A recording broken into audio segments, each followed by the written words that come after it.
เขาเนี่ยไม่เคยไปดื่มเหล้าที่ไหนมาก่อนอยากรู้ว่าความเป็นแฟนบอยความเป็นโอตาของคุณเมฆหนูก็อยากรู้ ได้ยังไง เดี๋ยวก่อนเราเตรียมเราไม่ได้เตรียมกันเรื่องนี้ดิ ทีนี้รายการแฉเมฆจิรกิจ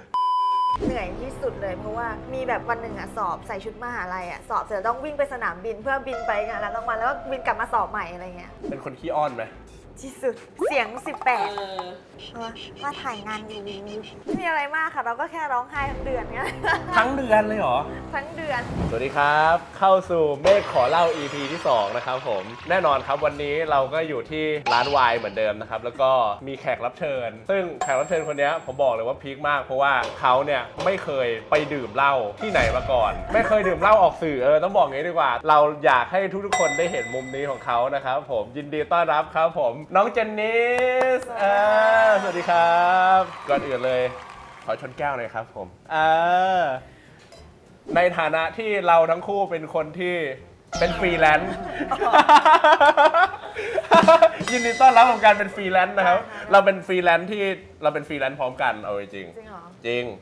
เข้าปีนี้เราเป็นฟรีแลนซ์เลยใช่ไหม จริงๆมันคือแบบช่วง หมดปีหมดปีปุ๊บเป็นฟรีแลนซ์เลยเหมือนกันชนแก้วสักหน่อย แล้วก็วันนี้เรามีกับแก้มด้วยก็คือพิซซ่านะครับพิซซ่านะครับจากร้านพรีเมียมครับพิซซ่านะครับผมที่อยู่ที่เดียวกับ Sophisticated Bar เลยครับผมถ้าเกิดว่ามาปุ๊บก็สามารถสั่งได้เลยนะครับผมโอเคระหว่างกินไปจิบไปอยากรู้ว่าความเป็นแฟนบอยความเป็นโอตาของคุณเมฆ หนูก็อยากรู้ ได้ยังไง เดี๋ยวก่อนเราเตรียมเราไม่ได้เตรียมกันเรื่องนี้ดิ ทีนี้รายการแฉเมฆจิรกิจจริงๆก่อนหน้านี้ผมตามอะไรที่เกี่ยวข้องกับญี่ปุ่นอยู่แล้วเหมือนประมาณว่ามันจะมีวงที่ชื่อว่า AKB48 ใช่ไหมแล้วมันมีสาขาไทยก็คือ BNK48 แล้วเราก็เลยแบบอยากสนับสนุนอะไรเงี้ยตอนแรกก็ไปโดยที่แบบไม่ได้คิดอะไรไปที่คอเทีย งานเปิดตัวเหรอ ไม่ได้ไปงานเปิดตัวเป็นตู้ปลาเขาจะเรียกว่าตู้ปลาคือเหมือนประมาณว่า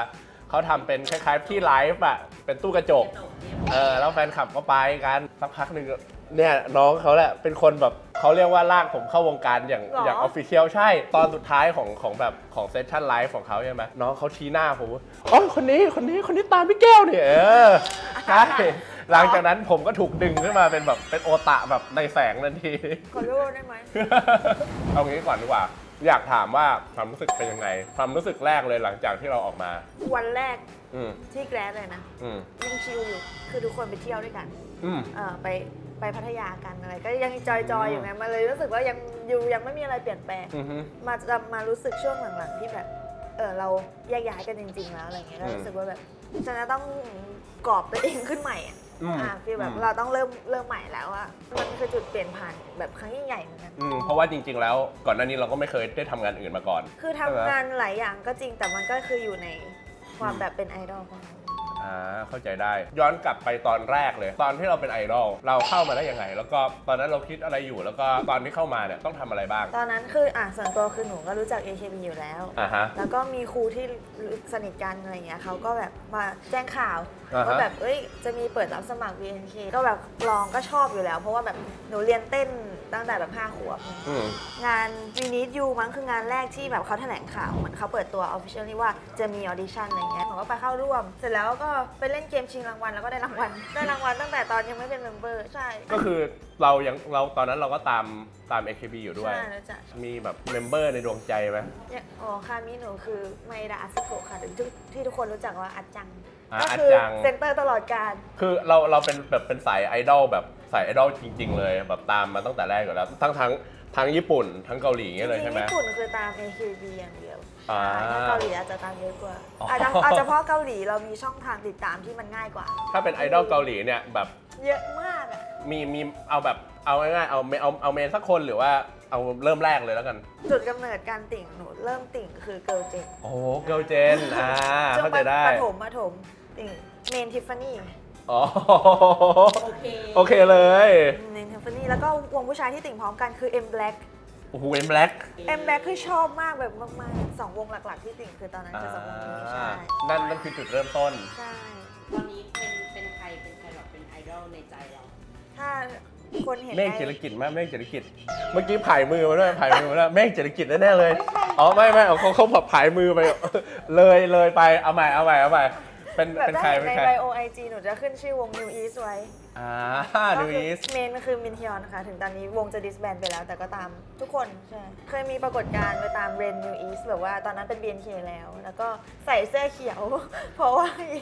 ใช่ รู้ว่าถ้าเราแต่งตัวเด่นๆ เขาจะเห็นเราใช่ไหมแล้วหนูก็ถือกล้องไปปีนนั่งร้านเพื่อถ่ายรูปเขา ใช่ แล้วก็มีคนจำได้ว่าเอ้าเจนนิสเนี่ย ใช่ แล้วได้ออกดิสแพช โอ้ดิสแพดเนี่ยโอ้ไอดอลคนไทยที่ได้ออกดิสแพดอุ้ยอันนี้ต้องไปเขียนนะเนี่ย เขาเขียนชื่อหนูผิดเป็นเจนนี่ไว้แต่เขาบอกว่า ไอดอลไทยเจนนี่ไปตามไอดอลเรนนิวอีซีเป็นเกียรติมากที่ได้ออกดิสแพชอะ แต่จริงๆต้องบอกเลยนะว่าแบบคนไทยอ่ะเคยได้ออกดิสแพดไหมดาราไทยไม่เท่าที่เรารู้ไม่รู้เลยนะ มันจะเป็นไอดอลที่แบบดังไปแล้วอย่างเช่นแบบลิซ่าหรือแบมแบ อ่ะ มหรือ ใช่ จะ อัน เป็นเวอร์ชัน ใช่ต้องเป็นคนที่ไปอยู่เป็นไอดอลที่นู่นอ่ะ เป็นไอดอล อันนี้เป็นไอดอลในไทยที่ได้ไปดิสแพดนี่ถือว่าสุดยอดเลยนะเนี่ยเราคุยกันเรื่องไอดอลด้านนอกแล้ว เรามาเรื่องไอดอลด้านในเป็นยังไงบ้างชีวิตไอดอลต้องทำอะไรบ้างเหนื่อยไหม ช่วงแรกที่จะเข้าใช่ไหมหนูยังเรียนมัธยมอยู่เลยตอนนั้น อืม ม.5 เทอมหนึ่งแล้วคือหนูเรียนห้องกิฟเต็ด กิฟเต้นมาเรียนหนัก แล้วก็เรียน 12 ถึง 13 คาบ แล้วก็บางทีแบบถ้าโปรเจกต์ไม่เสร็จ2 ทุ่มยังอยู่โรงเรียนอยู่เลยอะไรเงี้ย อ๋อ คือมันก็รู้สึกว่ามันไปด้วยกันไม่ได้ ตอนนั้นคือออดิชั่นไปแค่รอบเดียว คือมันมี 3 รอบใช่ไหม อ่าฮะ ออดิชั่นรอบแรกปุ๊บลาออกเลย ด้วยความมั่นใจว่า เราติดแน่ ติดแน่ เฮ้ย มันจะมี น้องเขาปังว่ะ มันจมีใครมั่นขนาดนี้ แล้วถ้าเกิดสมมติว่าไม่ติดล่ะตอนนั้นอะ เราตั้งใจว่าถ้าไม่ติดเราจะเปลี่ยนสายไปเลย คือเรียนกิฟเต็ดวิทย์คณิตเนาะ ตอนแรกอยากเป็นสัตวแพทย์ อ่า อันนี้แบบเราออกมาแล้วอาจจะเปลี่ยนสายไปเรียนอักษรอะไรอย่างนี้แทนเลย อยากเป็นสัตวแพทย์ อืม ถามหน่อยทำไมถึงอยากเป็นสัตวแพทย์ตอนนั้น เพราะว่า รักสัตว์ ที่บ้านเป็นร้านขายอุปกรณ์สัตว์เลี้ยงแล้วก็ขายสัตว์ อ๋อ อยู่ที่เพชรบุรี อ่า โตมาท่ามกลางแบบสัตว์มากมาย กลับมาตอนออดิชั่นใหม่เอา ไปออดิชั่นเลยตอนออดิชั่นเนี่ยเป็นยังไง ออดิชั่นเขาก็ให้เตรียมเนาะแบบความสามารถพิเศษอะไรก็ได้ แล้วก็เต้นร้องทั่วไป บางคนอาจจะมีแบบแสดงอย่างอื่นรำหรือว่าแล้วแต่คนอะไรอย่างเงี้ย อ่าฮะ แต่หนูไปแค่แบบเต้นกับร้องก่อนออดิชั่นเราก็มีไปเรียนเพิ่มอะไรอย่างงี้เหมือนกัน อ๋อ แบบไปเตรียมตัวเพื่อออดิชั่นอะไรอย่างงี้รอบ2รอบ3ก็จะให้ออดิชั่นเพลงของAKB ละ อ่า เราก็ฟังไปแล้วไง อ่า ก็จำเนื้อได้ก็ผ่าน แล้วเป็นยังไงบ้างความรู้สึกตอนที่เป็นไอดอล ช่วงแรกเหนื่อยมากเพราะว่าช่วงที่ยังไม่เดบิวต์ก็ต้องเทรนเยอะๆใช่ไหม อ่าฮะ เทรนกันแบบทั้งวี่ทั้งวันแบบว่าถ้าวันธรรมดาก็แบบตั้งแต่6 โมงถึง 3-4 ทุ่มอะไรเงี้ยแต่ถ้าเสาร์อาทิตย์อะตั้งแต่สายแบบ9 โมงเช้าถึงแบบเย็นถึงค่ำเลยแบบวันละแบบเป็น10 ชั่วโมงแล้วเทรนแบบเหมือนทหาร เน้นให้แบบว่าอึดอะทั้งวิ่งวิดพื้นอะไรเงี้ยแบบจัดหนักมากแบบว่าหลายเดือนมากเลยที่แบบเป็นอย่างนั้นนะเหนื่อยแต่ว่าถามว่าท้อไหมไม่เลยแบบเขาให้ทำอะไรก็ทำคือคนชอบถามว่าอยู่ดีก็ดังตอนคุกกี้รู้สึกยังไง อ่าฮะ คือมันไม่มีช่วงที่จังหวะที่ให้รู้สึกด้วยซ้ำเพราะมันต่อกันเลย อ๋อเพราะงานมันต่อเนื่องมาก ใช่พออยู่ดีคุกกี้ปุ๊บเราก็ทำงานจนไม่ได้รู้สึกตัวว่าอยู่ดีมันเปลี่ยนมาขนาด อ๋อ นี้อะไร ใช่ จริงๆแล้วเนี่ยต้องบอกก่อนว่าถ้าพูดถึงเรื่องของเจนนิสในวง BNK แล้วเนี่ยมันจะมีเรื่องหนึ่งเลยที่เขาเรียกว่าแบบโดดเด่นออกมาเลย คือแบบมากกว่าคนอื่นก็คือเรื่องของการแสดง คือถ้าพูดถึง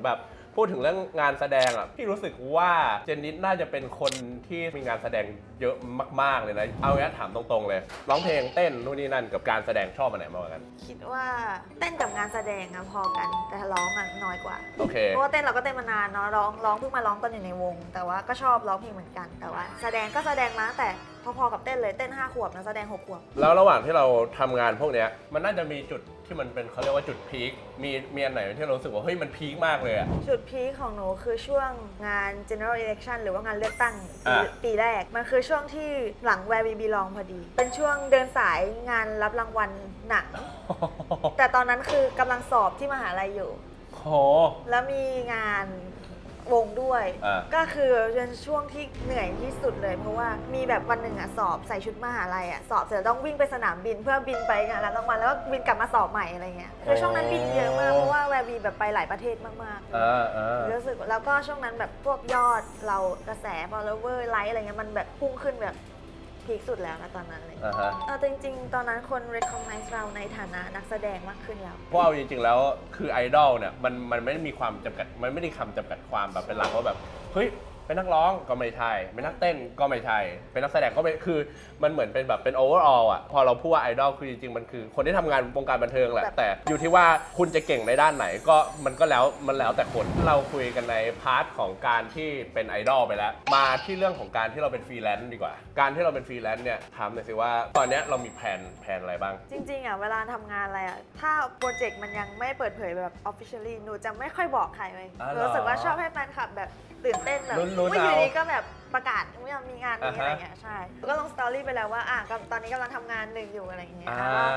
ทำงานมีงานแสดงแหละค่ะใช่ตอนนี้เริ่มทำงานแสดงโอเคงานบันเทิงไปแล้วเอาเรื่องของแบบอาชีพที่หลายๆคนก็เพิ่งจะรู้เหมือนกันหลายๆคนว้าวด้วยก็คืออาชีพช่างสักเอางี้ดีก่อนที่จะไปถึงช่างสักอะเอามาเรื่องสักก่อนตอนนี้เรามีรอยสักกี่ลายแล้ว5 ลายแล้วเหรออันแรกที่ไปสักเขียนว่า you can do it จริงๆมันเป็นประโยคมาจากเนื้อเพลงRiver ด้วยนะyou can do it อะไรเงี้ยแล้วก็ตกแต่งแบบตามที่เราชอบก็คือให้กำลังใจตัวเองแหละลายที่2เป็นลายที่ใหญ่ที่สุดแถบใหญ่เท่านี้มันคือลายที่ได้ reference จากซีนทะเลจาก Where We Belong ลายที่3เป็นการเอาใจแม่นิดนึงว่าไปสักไม่บอกพอไปสักไม่บอกแม่ด่าเราก็เลยไปสักเอาใจแม่ด้วยการสักนิ่งๆครอบครัวอยู่ฝั่งดีลายที่3เป็นการแบบนี่นะเราสักเกี่ยวกับแม่กับป้ากับน้องเนี่ยมันครอบครัวลาย4คือลายเครื่องบินกระดาษเหมือนแฟนคลับเคยแต่งเพลงเปรียบเทียบว่าหนูเป็นเครื่องบินกระดาษแล้วแฟนคลับจะเป็นสายลงใต้ปีกฟีลแบบให้เราบินไปใช่ก็เลยสักลายนี้ใช่มินนิ่งดีนะใช่เพลงเพราะด้วยเป้าหมายดีอ่ะมาลายสุดท้ายลายสุดท้ายดูไม่มีอะไรเลยหนูแค่ชอบผีเสื้อหนูก็เลยสักผีเสื้อพูดถึงเรื่องรอยสักของตัวเองไปแล้วพูดถึงการเป็นช่างสักบ้างไปไงมาไงทำไมจู่ๆเราเป็นช่างสักได้ต้องเกริ่นก่อนว่าเป็นคนหาทำไปเรียนถักโครเชต์ไปทำแหวนอะไรเงี้ยเกิดว่าชอบอะไรแบบนี้มากเลยใช่แล้วอยู่ดีๆก็เห็นว่าเพื่อนของเพื่อนอ่ะเปิดเวิร์กช็อปสอนสักแล้วราคาแบบเป็นมิตรรู้สึกว่าเป็นราคาที่เราแบบจ่ายได้มิตรอาชีพมิตรภาพโอเคแล้วก็แบบเป็นเพื่อนของเพื่อนน่าจะชิลอะไรเงี้ยแล้วก็ไม่ได้ไกลบ้านก็ไม่คิดอะไรก็สมัครไปเรียนเลยจบถ้าสมมติว่าอยากสักกับเจนนี่สามารถสักหรือติดต่อหรืออะไรยังไงได้ที่ไหนบ้างคือหนูจะเปิดรอบแบบค่อนข้างกระทันหันสมมติวันมะรืนหนูว่างหนูก็จะแบบเปิดรับวันมะรืนมีรอบนี้แล้วก็ให้อินบ็อกซ์มาใครมาก่อนได้ก่อนก็คือให้แบบว่าอินบ็อกซ์ระบุเวลาที่ต้องการมาเลยใน Twitter ใน IG ค่ะ IG ชื่อ anonymous.table ค่ะโอเคถ้าเกิดว่าพี่อยากจะไปสักพี่ก็ไปสักแต่ว่าของหนูว่ามุ้งมิ้งเขาเรียกว่าอะไรอ่ะลายเส้นแบบดูเดิลเหรอใช่หนูชอบวาดดูเดิลเอาจริงๆมันน่ารักนะแต่ว่าพี่หลุดโทนนะมันจะหลุดโทนไปแต่ว่าโอเคเผื่อไว้ถ้าเกิดว่าใครสนใจนะครับผมไปตามดูครับผมรอยสักน่ารักมากคือผมดูแล้วผมยังชอบเลยแต่ว่ามันอาจจะไม่เข้ากับร่างกายผมเท่านั้นเองร่างกายผมต้องเป็นแบบรอยสักแบบไหนครับดูได้เลยเหรอดูได้เลยเหรอได้อันนี้ครับอันนี้เป็นซากุระครับผมคือพอเป็นฟรีแลนซ์แล้วคือเรารู้สึกว่าเราอยากจะทำอะไรที่มันแบบอยากทำมาตั้งนานแล้วอะไรเงี้ยแล้วก็เริ่มสักซากุระเพราะว่าซากุระมันมีความหมายว่าการเริ่มต้นใหม่การเกิดใหม่อะไรเงี้ยเราเลยรู้สึกว่าโอเคเราสักไว้เพื่อให้รู้ว่าครั้งหนึ่งอ่ะเรามีการเปลี่ยนแปลงในชีวิตยิ่งใหญ่จนเราต้องสักอะไรเงี้ยประมาณนั้นครับฉะนั้นแล้วถ้าจะสักแบบดูเดินก็จริงๆก็คิดอยู่ขอดูก่อนว่ามันจะใส่ตรงไหนได้บ้างอะไรเงี้ยโอเคหลังจากที่เราพูดถึงเรื่องความชอบแพชชั่นในด้านการทำงานแล้วเรามาพูดถึงเรื่องแบบความรักอะไรเงี้ยพูดตรงๆแล้วความรักเลยแล้วกันยังเนี่ยอยากดูดวงก็ได้อยากดูเราต้องคุยกันก่อนพื้นเพชีวิตเอาอย่างกันเริ่มจากคำถามแบบเบสิกง่ายๆเรามีแบบสเปคไหมสเปคอะเอาจริงๆก็คือชอบคนที่ฉลาดในที่นี้คือเวลาเราคุยด้วยเราจะรู้สึกว่าคนนี้มีไหวพริบไม่ว่าจะแบบไหวพริบขนาดการตอบคำถามหรือการแบบแก้ไขปัญหาเฉพาะหน้าเราจะรู้สึกได้เราจะรู้สึกได้อย่างว่าคนนี้ฉลาดจากการพูดคำจาเขาอะไรอย่างเงี้ยเราอยากรู้ปกติตอนที่แบบเรามีแฟนเนี่ยเราเป็นคนแบบติดแฟนไหมสุดติดแฟนเหรอว้าเหรอทุกคนน่าจะตกใจว่าแบบหนูจะตรงข้ามกับสิ่งที่หนูแบบแสดงออกในพาร์ทการทำงานเป็นคนขี้อ้อนไหมที่สุดเสียง18สมมติแบบโทรคุยกับแฟนสวัสดีครับหนูทำอะไรอยู่ว่าถ่ายงานอยู่เพื่อนก็จะแบบพ ผู้จัดการข เพื่อนก็จะแบบ ำ มึงเป็นไรอ่ะอย่างเงี้ยตอนมีแฟนแม่ยังแบบฟิลแบบแหมกับแม่ไม่เห็นพูดอย่างนี้เลย เราอยากตัวเล็กตัวน้อยบ้าง มันไม่เหมือนกันไม่เหมือนกัน เพราะว่าเป็นคนที่ค่อนข้างจะข้างรักพอสมควรเลย คนที่ข้างรักส่วนใหญ่เนี่ยเวลาอกหักทีมันแบบมันเจ็บมาก มันเจ็บมากอยากรู้เหมือนแบบเอาอกหักแบบครั้งแรกหรือว่าอกหักที่แบบรู้สึกว่ารุนแรงรู้สึกแบบโดนเทแรงอะไรเงี้ยเล่าให้ฟังหน่อยสิยังไง ไม่มีอะไรมากค่ะเราก็แค่ร้องไห้ทั้งเดือนเงี้ย ทั้งเดือนเลยเหรอ ทั้งเดือนเราไม่ได้คิดในพาร์ทนั้นว่าเราต้องลืมไงคือมันคิดแค่ว่าแบบเสียใจอ่ะ เสียใจแล้วเราไม่ได้ดีลกับมันเหรอหรือว่าพยายามแก้ปัญหาไหมรู้สึกว่าวิธีเดียวที่จะหายก็คือใช้เวลาไงแต่พอครั้งที่มันหนักมากอ่ะมันก็ใช้เวลานานมากเหมือนกันปกติเราก็ดื่มใช่ ใช่อยากถามความถี่อะไรเงี้ยหรือชอบไปดื่มที่ประมาณไหนมีมูดแอนโทนร้านที่เรารู้สึกว่าเราชอบไปบ่อยไหมหนูชอบจริงๆอ่ะถ้าเป็นบาร์แล้วชอบแบบ speak easy แต่ว่าก็เขาก็ไม่ค่อยไปเพราะเราไปกันแก๊งคนเยอะๆใช่ป่ะหนูก็แค่ชอบร้านที่มันมีโต๊ะที่นั่งข้างนอกเพราะว่าเวลาจะคุยอ่ะเสียงดนตรีมันดังอ่ะเราจะไม่ชอบร้านที่แบบต้องตะโกนคุยกัน1 เดือนไปกี่ครั้งเฉลี่ยก็ถ้าแบบมีงานอะไรก็จะได้ไปแบบอาทิตย์ละครั้งไงจริงๆคือแล้วแต่แบบว่าถ้ามีเพื่อนออกก็ไปอะไรเงี้ยแต่อาจจะเยอะกว่านั้นตามโอกาสโอเคล่าสุดน้องอ่ะมีคนถ่ายรูปมือข้างหนึ่งอ่ะถือมือถือเป็นวอลเปเปอร์สายมูใช่เป็นใช่ไหมพระแม่อุมามือข้างหนึ่งถือมือถือแบบเห็นวอลเปเปอร์พระแม่อุมามือข้างหนึ่งถือเบียร์จ้าถามหน่อยเราปกติเราจะชอบดื่มแบบไหนแบบค็อกเทลเหล้าปกติเบียร์หรือว่าไวน์หรืออะไรปกติจะชอบดื่มค็อกเทลแล้วเวลาไปร้านไหนจะชอบสั่งซิกเนเจอร์ค็อกเทลของเขารู้สึกว่าแบบร้านไหนมีอะไรแปลกใหม่อะไรอย่างเงี้ยไปร้านค็อกเทลแบบแนวแถวไหนนะมีที่ชอบอะไรอย่างเงี้ยไหมจริงๆล่าสุดเพิ่งไปซีนีมาของพี่เจนนี่เจมาแล้วค็อกเทลเขาอร่อยเด้อจริงเหรอเอาจริงๆยังไม่เคยไปเลยเดี๋ยวต้องไปแล้วแหละนะไปแล้วแหละไหนๆก็ไหนๆวันนี้เนี่ยพี่แบบรู้สึกแบบขอบคุณมากๆที่เจนนิสเนี่ยอุตส่าห์มาเป็นแขกให้พี่ก็จะมีหนูเป็นคนเสนอตัวเองได้มั้งอย่าไปพูดอย่างนั้นสิก็ถือว่าขอบคุณที่อุตส่าห์มาฉะนั้นแล้วเราก็มีของรางวัลมาให้นั่นคือการดูดวงไม่ไหวให้คิดคำถามมาสักคำถามหนึ่งที่เรารู้สึกว่าเราอยากรู้จริงๆอะไรเงี้ยแล้วเดี๋ยวพี่ดูให้อยากรู้เรื่องอะไรนะภาพรวมโอเคภาพรวมกับการเริ่มต้นชีวิตใหม่โอเคภาพรวมนะครับอันนี้นะคือใบที่1อันนี้คือใบที่2ใบที่3ถ้าดูภาพรวมอะถามว่าดีไหมช่วงนี้จะเป็นช่วงที่ดีมากคือก่อนอื่นเลยจะเป็นเขาบอกว่าเป็นช่วงที่หลังจากเนี้ยเราจะได้รับสิ่งที่เรารู้สึกว่าเราอยากทำเราอยากได้แล้วรู้สึกว่าเราสมควรที่จะได้รับมันสักทีอะแล้วก็อันนี้เป็นไพ่เดอะแมจิเชียนน่าสนใจมากคือมันขึ้นในช่วงที่ตอนนี้เราเป็นเพิ่งเป็นฟรีแลนซ์พอดีคือมันหมายถึงการที่เรา